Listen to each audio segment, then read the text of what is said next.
মুর্শিদাবাদ জেলার বহরমপুর ও শহরের ওপর একটি অতি প্রাচীন ও পুরাতন মন্দির হল ব্যাসপুর ও শিব মন্দির। পণ্ডিত রামকৃষ্ণ দেব শর্মন 1811 সালে এই মন্দির তৈরি করেন। এই মন্দিরটি স্থাপত্য শৈলী খুব সুন্দর। এরকম উঁচু মন্দির এখানে আর নেই। অনেকের মতে আবার রানী ভবানীর তৈরি বরানগরের মন্দির থেকে অনুপ্রাণিত হয়ে এই মন্দির তৈরি হয়েছে। জরাজীর্ণ হয়ে পড়ে 1918 সালে মুর্শিদাবাদের লালগোলার মহারাজা যোগেন্দ্র নারায়ণ রায় বাহাদুর এই মন্দিরের সংস্কার করেন। এখন এই মন্দিরের সংস্কারের তত্ত্বাবধানে ছিলেন আইনজীবী ও জাতীয়তাবাদী নেতা রায় বাহাদুর বৈকুণ্ঠনাথ সেন। 1995 সালে মহারাষ্ট্রের অমিত কুমার ভেসলে আবার এই মন্দিরের সংস্কার করেন। মন্দির তৈরির স্থাপত্য শৈলীর মিশ্রণে তৈরি মন্দিরে কার্নিস সহ চালা পদ্মফুলের 8 পাপড়ি, মন্দিরের 8 কোণ যুক্তা চূড়া আছে। মন্দিরের চূড়ায় কলস ও ত্রিশূল আছে। মন্দিরের চূড়ায় কলস ও ত্রিশূল আছে, যা উল্টো পদ্মের মতো দেখতে। মন্দিরের গায়ে দুর্গা, কালী, রাধা মাধব, গণেশ, সিংহ, হাতি, সর্প ইত্যাদি অঙ্কিত। মন্দিরের পাশে পথে, মন্দিরের পাড়ে রাম রাবণের যুদ্ধ, কৃষ্ণলীলা, বিষ্ণুর 10 অবতার, এই সমস্ত কিছু আঁকা রয়েছে। সেই ছবি ধরা পড়ল আজ আমাদের ক্যামেরায়। আর ধরে রাখেন এই মন্দিরে হাজার হাজার ভক্ত আসে।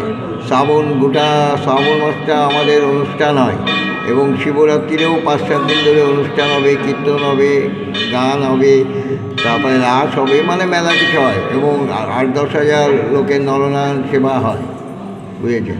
ডেলি খাওয়া দাওয়ারও ব্যবস্থা আছে। মোটামুটি 1733 প্রতিষ্ঠা করেছিলেন এই মন্দির? তখন ওটা আপনি দেখেন সিরাজেরও আগে হচ্ছে, মুর্শিদ কলিকার আমলে হবে। বিশেষ তিথি হচ্ছে গোটা শ্রাবণ মাস পুজো হয়, আর শিবরাত্রিরে পুজো হয়, নীল পুজো হয়। এই শিবের যা ইয়ে আছে। কালকে তো শিবরাত্রি, হ্যাঁ, কখন থেকে শুরু হয়? কালকে শিবরাত্রি সকাল থেকেই লোকে আসবে, কিন্তু তিথি 8টায় লাগছে। 8টা থেকে আরম্ভ হবে, সারা রাত কাজ পুজো হবে এবং ভোরবেলা পুজো শেষ করে আবার পুজোয় বসে যেতে হবে।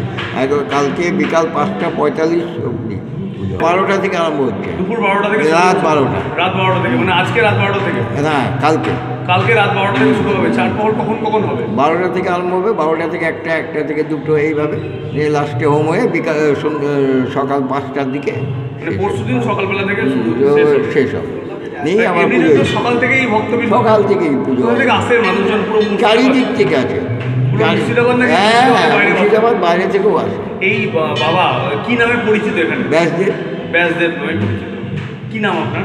কাজল ভাদুরী। আপনি কতদিন থেকে এখানে সেবাইতে? 10 বছর। 10 বছর। আমরা তো বহুদিন থেকে, আমরা সেই ছোটোবেলা থেকেই দেখছি, তারও কত আগে, আমরা তো সেটা যাই না ঠিক কতদিন আগেকার, কিন্তু খুবই জাগ্রত। আমরা আসি, প্রতি বছরই আসি, আগের দিন আসি, জলরাত দিনেও আসি, এসে ঘুরে টুরে যাই। বিশাল ভিড় হয়, লোকজন হয়, প্রচুর লোকজন হয়, কোনো অসুবিধা কিচ্ছু নেই। বাবা খুব জাগ্রত। হ্যাঁ, শিবরাত্রি আজকে থেকেই পালন করা শুরু করে দিয়েছি, কেননা বাবা যেহেতু আছে সেই জন্যে বাবাই করাচ্ছে বলেই করতে পারছি। 2 দিন ধরেই করছি আমরা।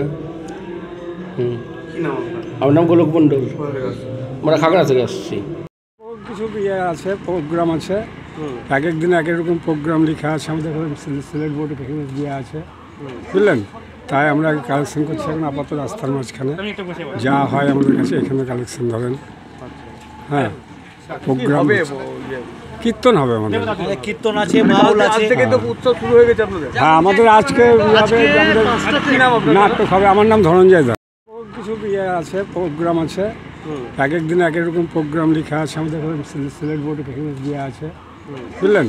তাই আমরা কালেকশন করছি এখন আপাতত রাস্তার মাঝখানে যা হয় আমাদের কাছে এখানে কালেকশন ধরেন।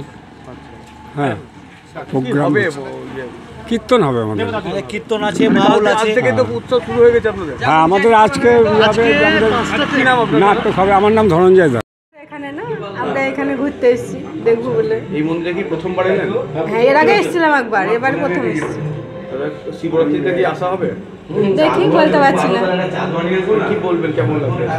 এখানে ভালো লাগছে, এর আগে এসেছিলাম অনেকদিন আগে, আজকে এসেছি। হ্যাঁ, কি শুনে এসেছিলেন? এখানে জাগ্রত, সবাই জল ঢালে, দেখতে এলাম, ভালো লাগলো। কেমন লাগলো? হ্যাঁ, কেমন লাগলো? ভালো। পুজো দিলেন? না, পুজো দিইনি। পুজো দেবেন? না, এখন দেবো না, কালকে দেবো। কি নাম আপনার? প্রতিমা মন্ডল, কোথা থেকে আসছেন? ইসলামপুর, চক ইসলামপুর।